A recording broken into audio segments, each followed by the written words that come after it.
पिंटू अरे ये छुआ माने तुमको मना करछि पर आछि बॉल खेलनी बोली ओ कथा को टिके भी कान दउनांती अरे मो चारा गछ गुडा भांगी छी बरे ए पिंटू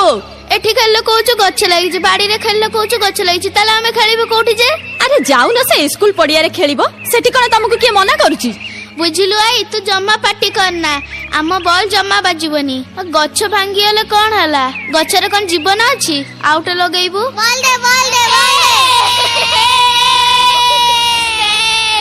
गला गला गला गला तो मना करूछि मो कथा टिके भी सुनिलुनी देख कोन हला देखिलु गछटा भांगी गला ना पिचरा को केड़े कष्ट हेइथबो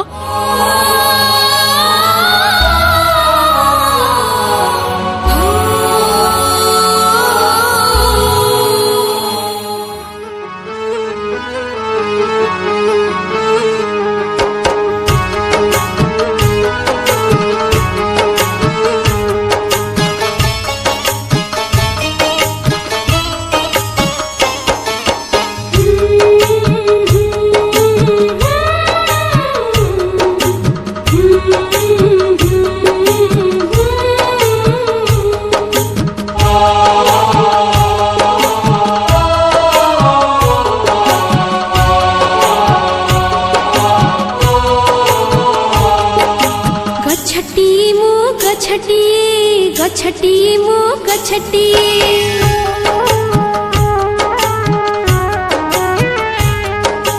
गछटी मु गछटी गछटी मु गछटी तुमरी घरर पिलाटी तुमरी घरर पिलाटी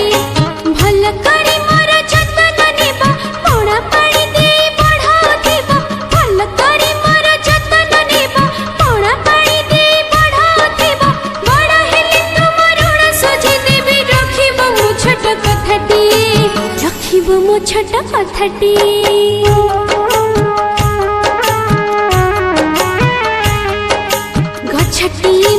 गछटी गछटी मु गछटी तुमरी घरर पिलाटी तुमरी घरर पिलाटी